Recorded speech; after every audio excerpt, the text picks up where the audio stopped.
నమస్తే. నేను ఎస్ఎస్వి భాస్కర్రావు. మీరు చూస్తున్నది ది ఫెడరల్ ఆంధ్రప్రదేశ్.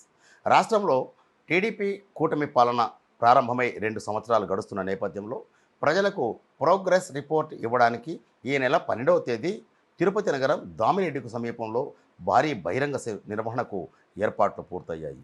ఈ ఏర్పాట్లను రాష్ట్ర రెవెన్యూ శాఖ మంత్రి అనగాని సత్యప్రసాద్, తిరుపతి జిల్లా collector doctor Venkateshwar, SP L Subbarayudu, Chandragiri MLA Pulivarthi Nani, అలాగే తెలుగుదేశం పార్టీ నాయకులు ఎమ్మెల్యేలతో కలిసి బుధవారం ఏర్పాటును పరిశీలించారు. ఇంతకీ ఈ సభ నిర్వహణ వెనుక ఉన్న ఆంతర్యం ఏమిటనేది ఒకసారి మనం పరిశీలిద్దాం. వాస్తవానికి ఈ నెల 9వ తారీఖున తిరుపతిలో బహిరంగ సభ నిర్వహించడం ద్వారా వైసీపీ చేస్తున్న 2 ఏళ్ల ద్రోహం ప్రచారానికి చెక్ పెట్టడానికి, వాస్తవాలు వివరించడానికి ఎన్డీఏ కూటమి ప్రభుత్వం తిరుపతిలో భారీ బహిరంగ సభ నిర్వహణకు ఏర్పాట్లు చేసింది. అయితే అనుకోని రీత్యా విశాఖపట్నం ఉక్కు కర్మాగారంలో జరిగిన ప్రమాదం నేపథ్యంలో ఈ కార్యక్రమాన్ని వాయిదా వేసుకుంది. తిరుపతి, అమరావతి, విశాఖపట్నంలో మాత్రమే భారీ బహిరంగ సభలు నిర్వహించడం, మరో 20 రోజుల పాటు అన్ని జిల్లాల్లో సదస్సులు నిర్వహించాలనేది ముందు నిర్ణయించిన కార్యక్రమం. అయితే తాజాగా చోటు చేసుకున్న పరిణామాల నేపథ్యంలో అమరావతి, విశాఖపట్నం నగరాల్లో నిర్వహించాల్సిన సభను రద్దు చేసి కేవలం తిరుపతి నగరంలో మాత్రమే దామినేడు వద్ద సుమారు 140 ఎకరాల్లో భారీ ఏర్పాట్లతో ఈ సభ నిర్వహించాలని నిర్ణయించినట్లు ప్రభుత్వ వర్గాల నుంచి అందిన సమాచారం. వైసీపీ, రాష్ట్ర టీడీపీ కూటమి ప్రభుత్వంపై అనేక అంశాలపై విమర్శలు సంధిస్తూ 2 ఏళ్ల పాటు మోసాలతో పాలన సాగిస్తూ ప్రజలను వంచిస్తున్నారని ప్రచారం చేస్తుంది. అయితే ఇదే సందర్భంలో తిరుపతిలో నమ్మకం, అమరావతి వద్ద అభివృద్ధి, విశాఖపట్నం వద్ద సంక్షేమం కార్యక్రమాలపైన ఎన్డీఏ కూటమి నాయకులు భారీ బహిరంగ సభ నిర్వహించాలని ముందస్తు కార్యక్రమాన్ని నిర్వహించారు. అనుకోని కారణాల రీత్యా ఉత్పన్నమైన పరిస్థితుల నేపథ్యంలో ఆ 2 కార్యక్రమాలను రద్దు చేసి తిరుపతిలోనే 3 అంశాలపైన ప్రజల ముందు ప్రోగ్రెస్ రిపోర్ట్ ఇవ్వడానికి అవసరమైన ఏర్పాట్లు చేశామని, వాస్తవాలు ప్రజలకు వివరిస్తామని రాష్ట్ర రెవెన్యూ శాఖ మంత్రి అనగాని సత్యప్రసాద్ చెబుతున్నారు. తిరుపతి నగరం నుంచి తిరుచానూరుకు వెళ్లే మార్గంలో ఉన్న దామినేడు వద్ద భారీ బహిరంగ సభ నిర్వహించడానికి ఏర్పాట్లు పూర్తయ్యాయి. ఇక్కడ తిరుపతి నగరమే కాకుండా జిల్లా నుంచి, అలాగే రాయలసీమ, రాష్ట్రంలోని అనేక ప్రాంతాల నుంచి వచ్చే నాయకులకు ప్రశాంతంగా ఆశీనులై చూడడానికి అవసరమైన ఏర్పాట్లన్నీ చేశారు. అంటే రాష్ట్రం మొత్తం కలిపి తిరుపతి ఒకచోటే బహిరంగ సభ నిర్వహించాలని టీడీపీ కూటమి నాయకులు, ప్రత్యేకంగా ముఖ్యమంత్రి నారా చంద్రబాబు నిర్ణయించినట్లు అధికార వర్గాల ద్వారా అందిన సమాచారం. ఈ బహిరంగ సభ ఏర్పాట్లను మంత్రి అనగాని సత్యప్రసాద్ పరిశీలించారు.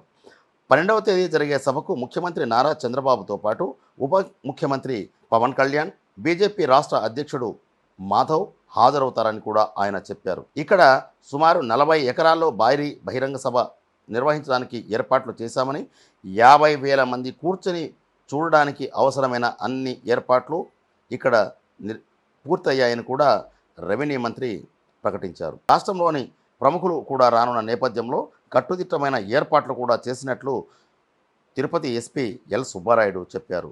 సంక్షేమం, అభివృద్ధి, నమ్మకం పేరుతో తిరుపతిలో నిర్వహించే ఈ భారీ బహిరంగ సభకు ముఖ్యమంత్రి నారా చంద్రబాబు ప్రోగ్రెస్ రిపోర్ట్ అందిస్తారని, అదే సందర్భంలో బీజేపీ నుంచి, జనసేన పార్టీ నుంచి deputy CM Pawan Kalyan progress report అందించి అభివృద్ధి, సంక్షేమ కార్యక్రమాల తీరును ఎలా అమలు చేశారు, ఎంతమందికి లబ్ధి చేకూరింది అనే వివరాలను కూడా ఆయన ప్రకటిస్తారని కూడా ప్రభుత్వ వర్గాలు చెబుతున్నాయి.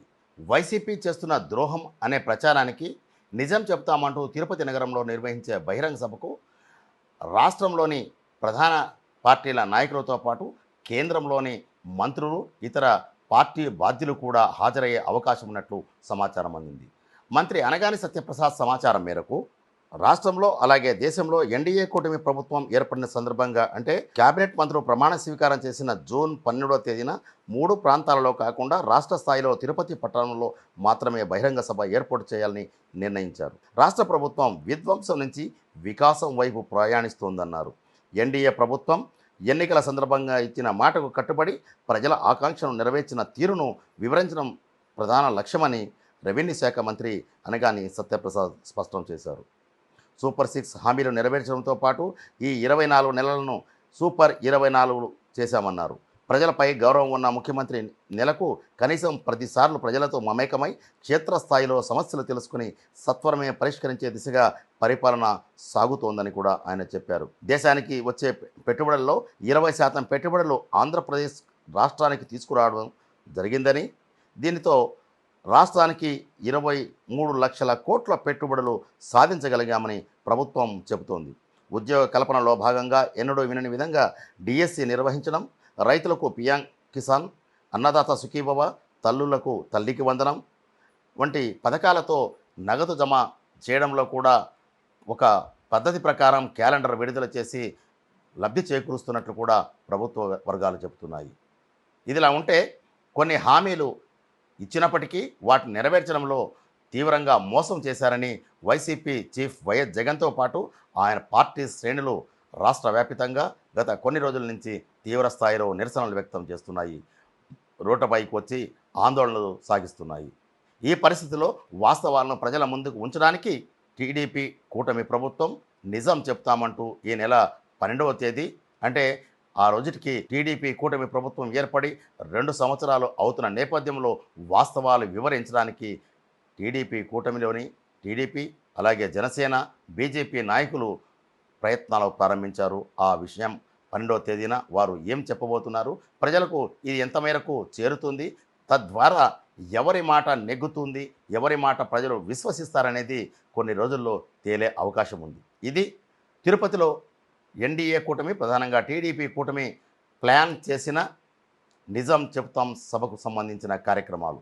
మొత్తానికి ఈ కార్యక్రమం నేపథ్యంలో తిరుపతి నగరానికి సమీపంలో ఉన్న దామినేడు వద్ద ఇప్పటికే దాదాపు ఏర్పాట్లు పూర్తి కావచ్చాయి. ఇంకొన్ని చిన్న చిన్న లోపాలు, ఏర్పాట్లు, భద్రతా చర్యలను ఏర్పాటు చేయడంలో పటిష్టమైన చర్యలు తీసుకుంటామని తిరుపతి జిల్లా కలెక్టర్ డాక్టర్ వి వెంకటేశ్వర్, అలాగే తిరుపతి జిల్లా ఎస్పీ ఎల్ సుబ్బారాయుడు స్పష్టం చేస్తున్నారు.